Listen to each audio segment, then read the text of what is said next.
The James Show Podcast. And I was just listening to some of this on the break, and just want to share a quick moment with you. They're currently taking questions from the press. Donald Trump is seated at his desk in the Oval Office. Mom Donnie's behind him to his right, standing up. And this is something that I think we need to spend more time on. You know, we were talking about the hyperbole earlier of Donald Trump wants to execute people, or Donald Trump calls women piggies, or whatever. We all need to sort of slow our roll and stop with the sensational hyperbole. No one's committing sedition. No one needs to be hanged, right? We need to see more of this Trump right here. The Trump who's at the business negotiating table, following the same old playbook that he wrote about in Art of the Deal, that all businessmen have read about, going back to How to Win Friends and Influence People. When you're at the table with the guy you're negotiating with, he is not your enemy. But also, I like just sort of this human sort of, I guess empathy would be the best word for it. I'm sure there's a better one. Where we talk about this on the James Show. We all want the same thing. We all want housing to be more affordable. We want healthcare to be more affordable. We want education to be both more affordable and have better results. We just differ on how to get there. We had a meeting today that actually surprised me. He wants to see no crime. He wants to see housing being built. He wants to see rents coming down, all things that I agree with.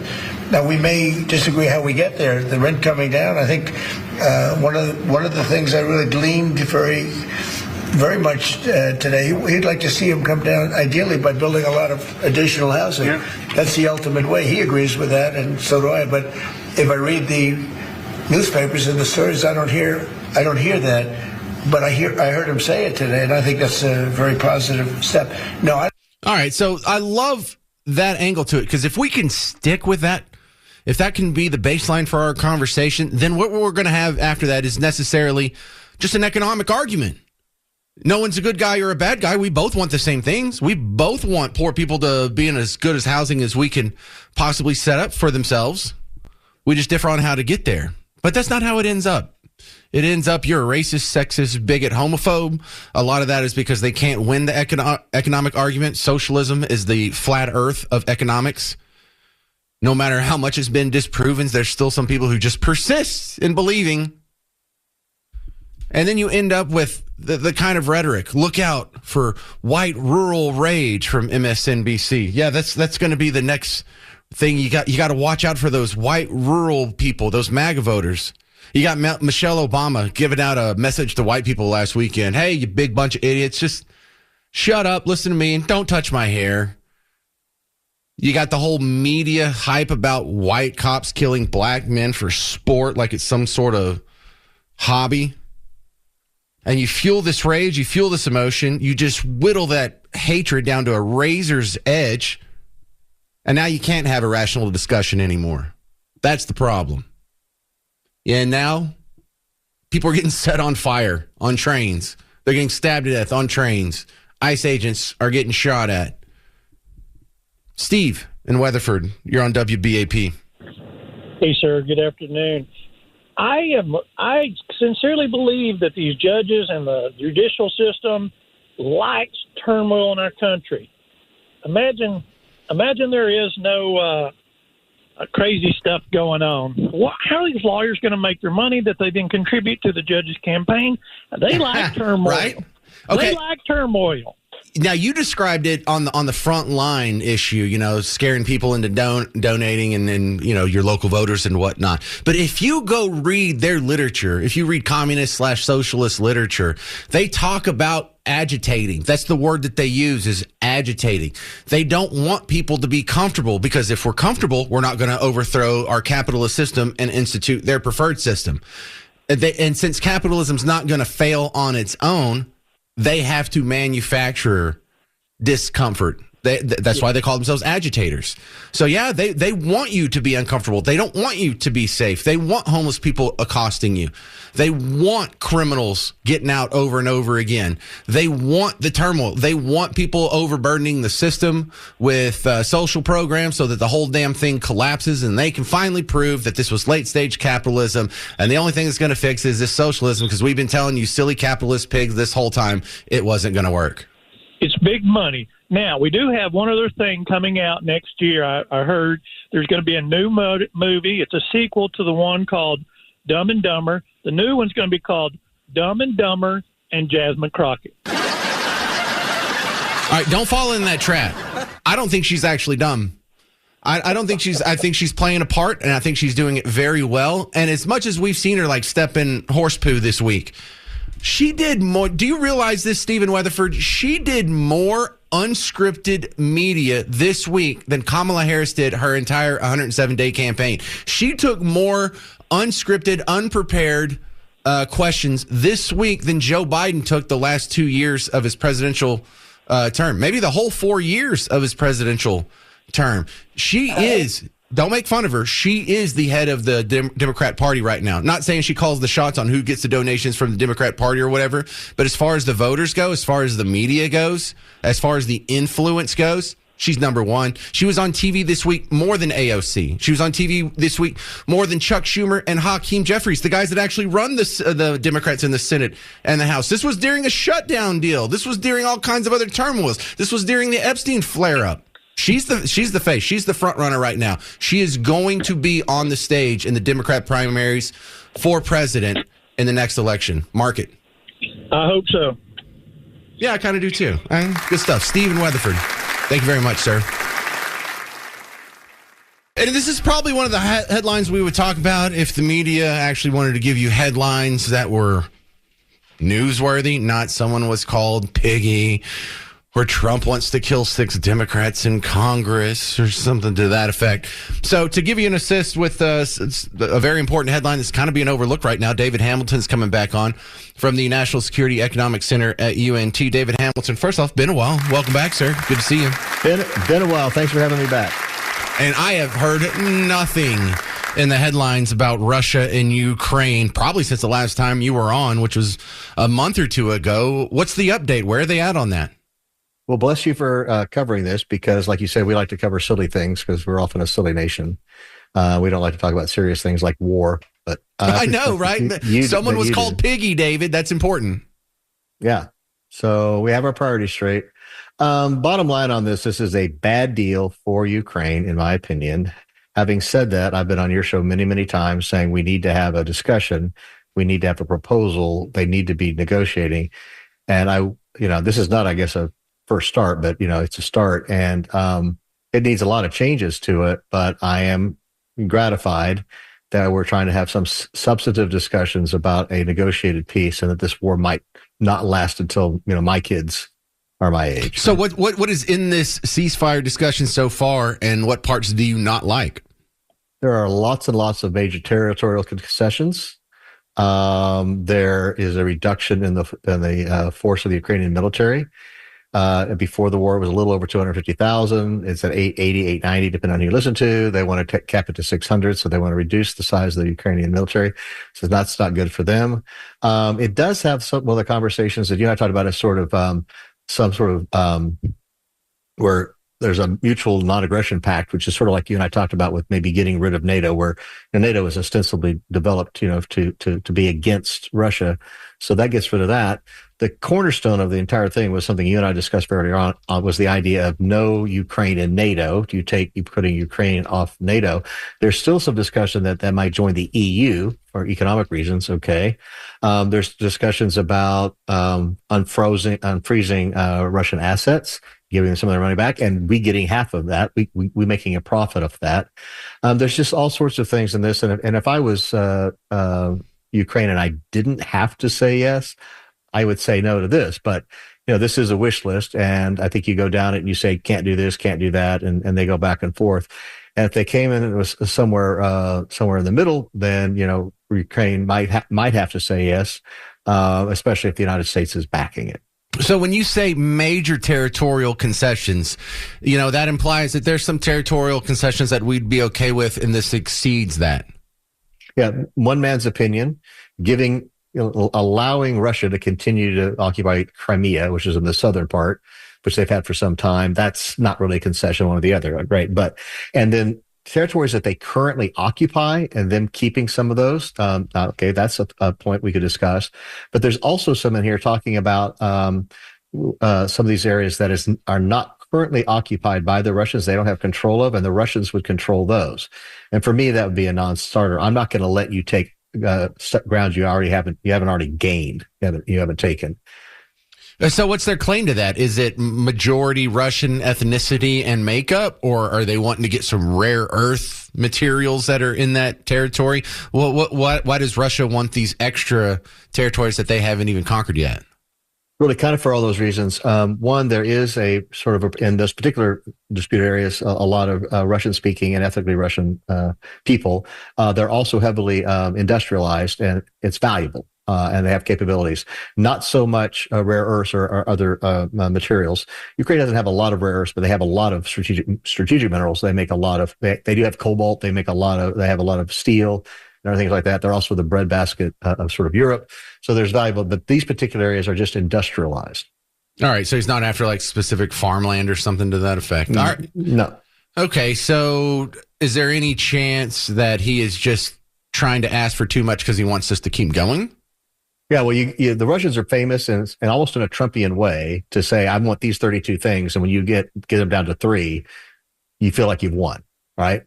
So they've got this really long list, and some of them are like non-starters. Reintegrating Russia into the global system was going to be difficult. We can't speak for the G8. We can't. I'm sorry. Is that like the SWIFT banking system? That one? No, this is into the G8. The top 8 nations when they have these conferences, et cetera. Right. The G7 members don't want Russia in. Okay? Why does he care about that though? Does that open up trade something or other? No, I think a lot of these things are important and maybe are nice to have, so wouldn't care as much about, right? Okay, so he would probably give that one up. If you're asking me for something I could never give you anyway. Okay. And so I can't give that to you. It just sounds like a vanity project. Well, it's just all negotiating. You ask for a whole lot, and you settle for somewhere in the middle, and you feel like you won, right? Okay. That's what I think he's doing, and he's famous for that. A lot of Art of the Deal. If you read Trump's book, he does a lot of that. He has he starts off with an outlandish position and ends up somewhere in the middle, and everyone feels like they've won. Gotcha. David Hamilton, do you have a timetable? I know you don't have a crystal ball, and it's an impossible question, but do you think this is something that could be wrapped up, like say in a year? Oh, yeah, I like to think in the spring. This is the kind of time they talk when it's really nasty and cold and all that. People don't really want to fight so much. So maybe they'll, have some eggnog and think better about this. But maybe first Q1 of next year, you could probably go back and forth and work something out. But the Russians are going to have to give up some of these things. I was one of the first people to say, hey, no Ukraine in NATO and no Russia in Ukraine. And you're going to have to give up some territory. Negotiating that territory that's already occupied, giving them some of their money back, they could come to an agreement on that. But this 10-point plan that's been leaked is just nasty.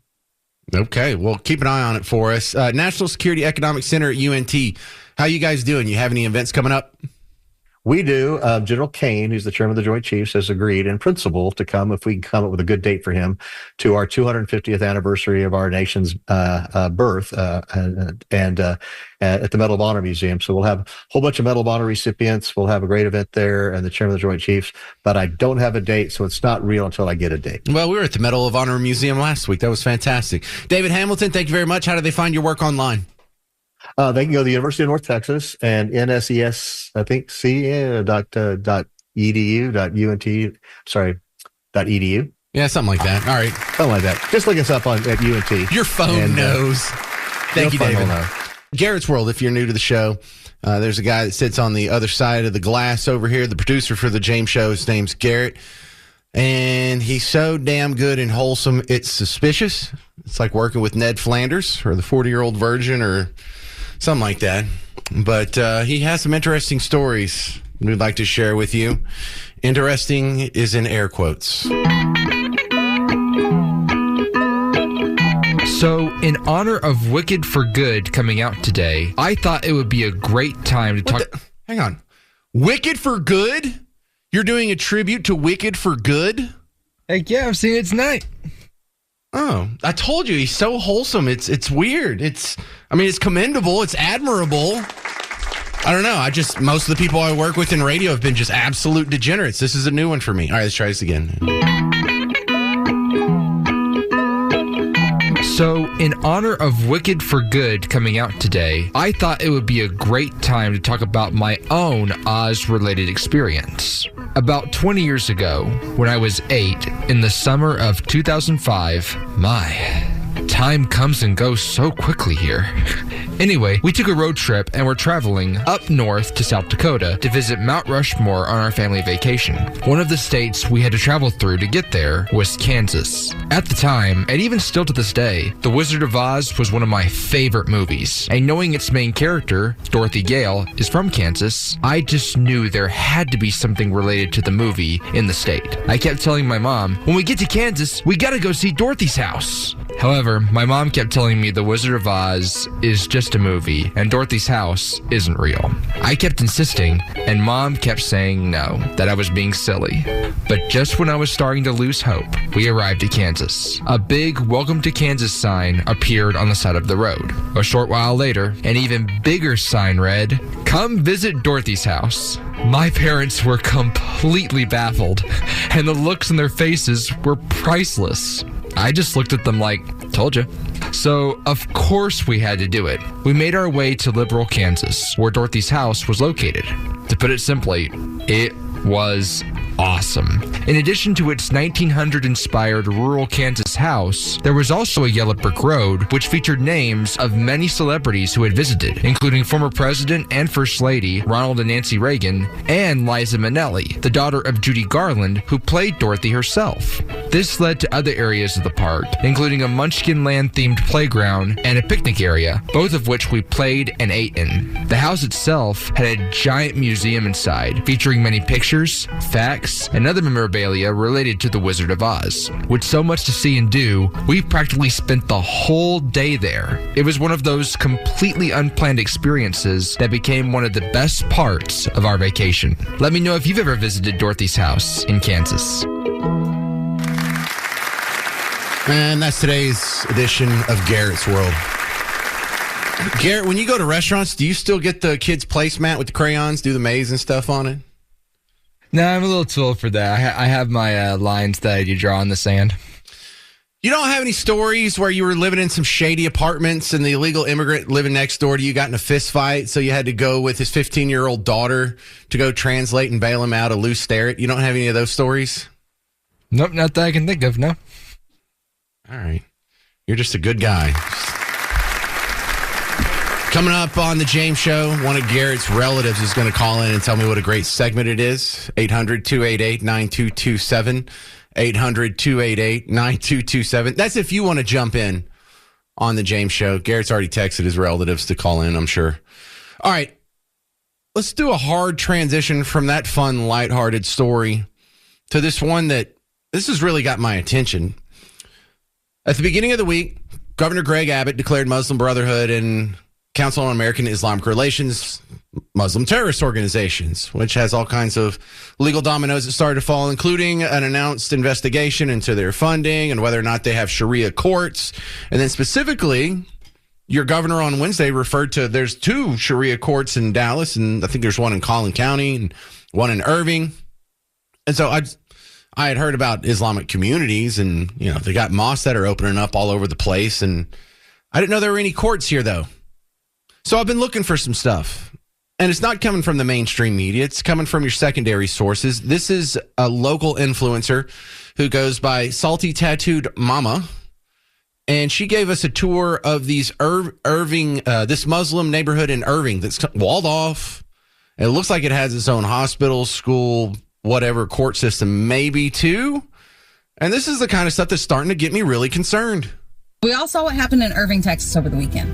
So let's go ahead and continue down the rabbit hole of what's actually happening in the DFW suburbs.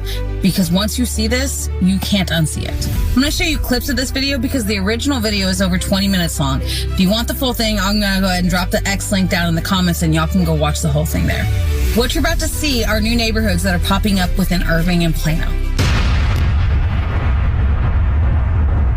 Everybody is Muslim here. Names have been chosen on Muslim scientists of the golden era of Islam. So this is the masjid. Mashallah, they have the Salam Masjid here. Private park. Mashallah, written on all of them. Allah Muhammad. Oh my God, this one is a real beauty. This is Muslims, right? Medina Villas, I knew it. They're Muslim. The masjid is right next door. You just walk to the masjid. Mashallah, that's how easy it is here. Subhanallah, in America, in the United States. Welcome to Irving, Texas. And we are entering a very interesting community. A community made up of Muslims.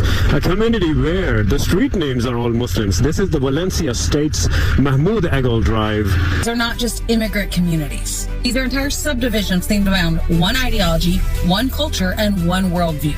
These folks are not trying to assimilate into America's suburbia. They're trying to build their own separate version of it. And if you understood the actual doctrine behind political Islam, you would understand that the strategy has always been the same. Change the inside first, and then everything else follows. All right, she goes, I encourage you to go watch the rest of that report on her X feed, Salty Tattooed Mama.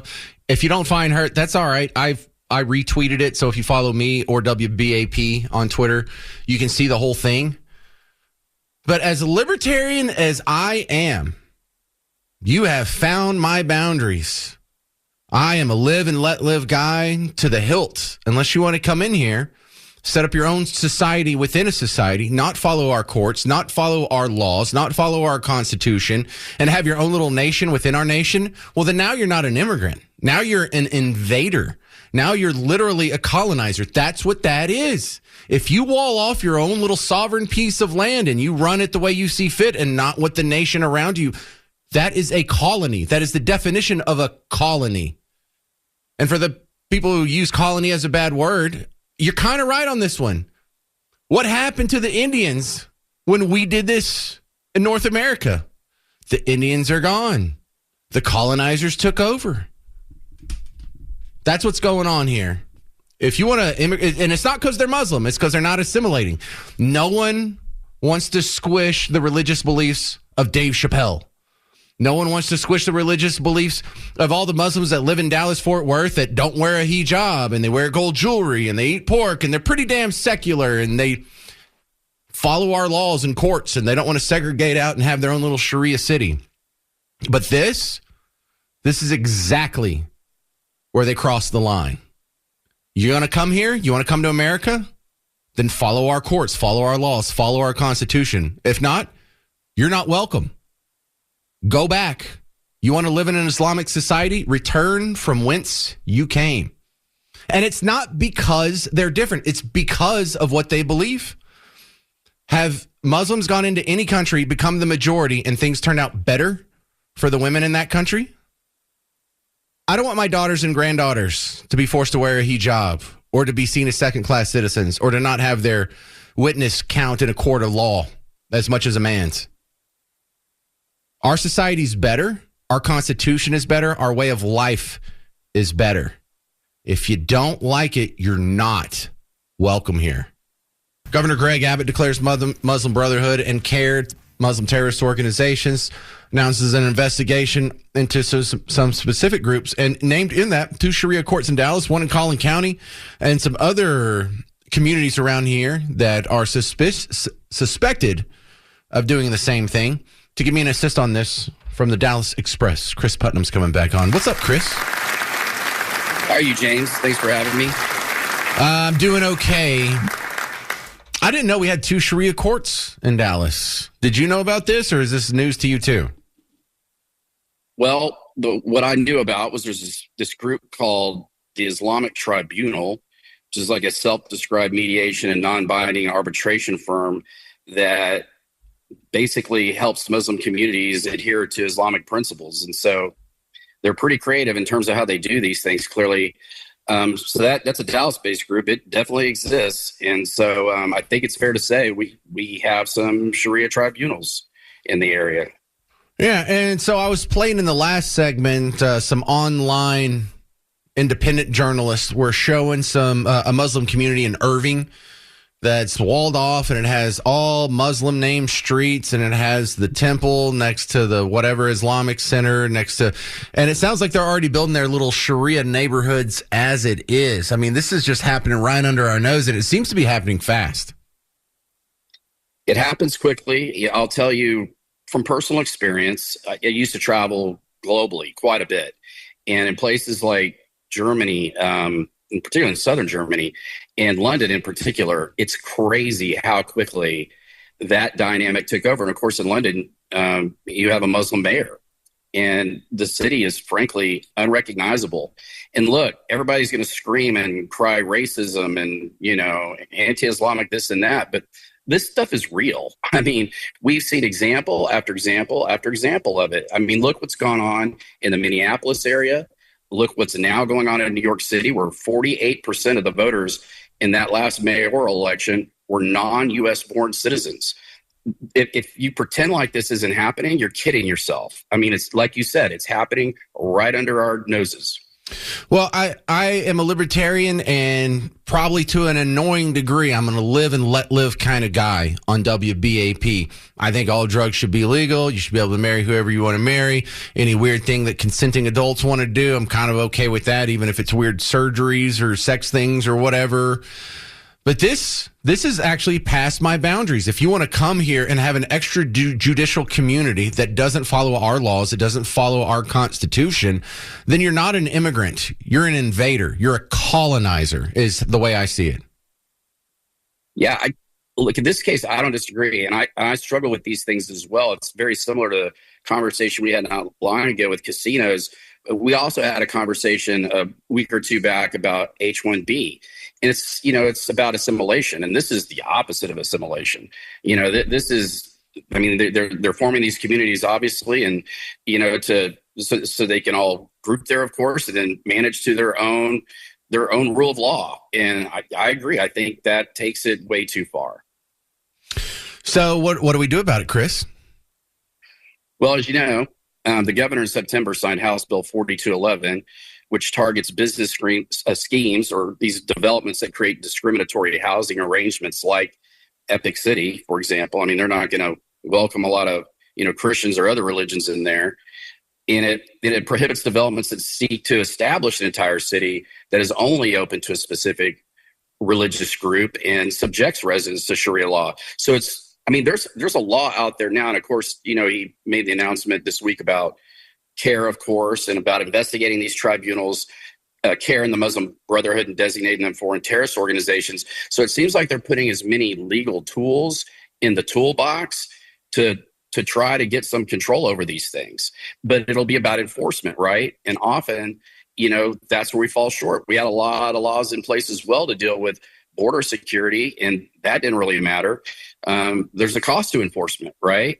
There's a cost to enforcement. Somebody's got to do it, and they have to have the political fortitude to go through with it, and understanding that they're going to incur a lot of political fallback or blowback. They're going to incur a ton of blowback from the mainstream far left media, and they're going to get sued a lot. And that's where these things will always end up in court.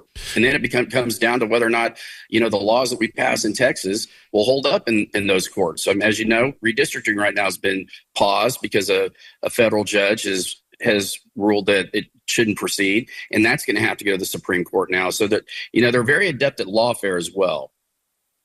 Well, we're talking with Chris Putnam from DallasExpress.com. I think one of the things I find real frustrating about this is you think the feminists and the people who are worried about the patriarchy and the Me Too and the vagina hat crowd, they would be up in arms about this, because here we actually do have a society and a culture that represses women, that openly sees them as second-class citizens, that is indifferent toward violence against them if it's done under the parameters of their religion.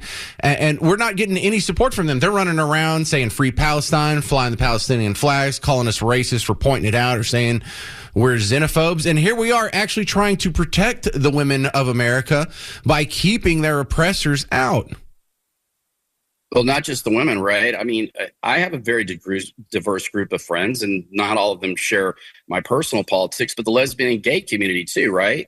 And the conversations I have with them is, if you were in one of their home countries, you'd be stoned to death. they throw you off a roof without thinking twice about it. And this doesn't come from a position of hate on our side. Like when I see the woman, not at all, in the full hijab, especially when it's August and it's 104 degrees, I just want to say, hey, you don't have to do that anymore. You can take that off. You're free. You're free. You don't have to do that. And then I even see the ones in the ninja mask, and I'm not making fun of them. It's just the ones with the eye slit to where you can't even see their mouth. And I just think I feel sorry for these women. Like, I know you don't want to dress like that. I know you would like to be able to walk around outside free and feel the sun hit your face and be able to breathe normally just because you walked outside of the house. This comes out of a place of concern and empathy. This isn't xenophobia or racism. And still, you think there would be more people on our side on this one, Chris? It's shocking, but it's just, it's shocking, but it's not, because it just falls in that entire bucket of misdirected wokeness. If you want to deny that, some form of Muslim incursion in organizing in groups and in establishing neighborhoods and compounds as groups so they can establish political power in an area is not happening, you're just not paying attention. Or, you want to deny just because of TDS or some other woke mental barrier that you have. Like, it happens. We have seen it in London, in Germany, and all the, they're having a big problem with it right now in France and in Paris. It never works out good. It's their objective. It's their stated objective. This isn't guessing. This isn't speculating. It's their objective to consolidate political power and, get Muslim Chris, we got to run leaders into power in our country. All right, this is Chris Putnam. DallasExpress.com also has the newly redesigned Dallas Express app. Thank you very much, sir. Weird Al Yankovic is coming to town, Dickies Arena, September 25th. Special guest Puddles Pity Party. Get tickets and information at livenation.com. The James Show Podcast.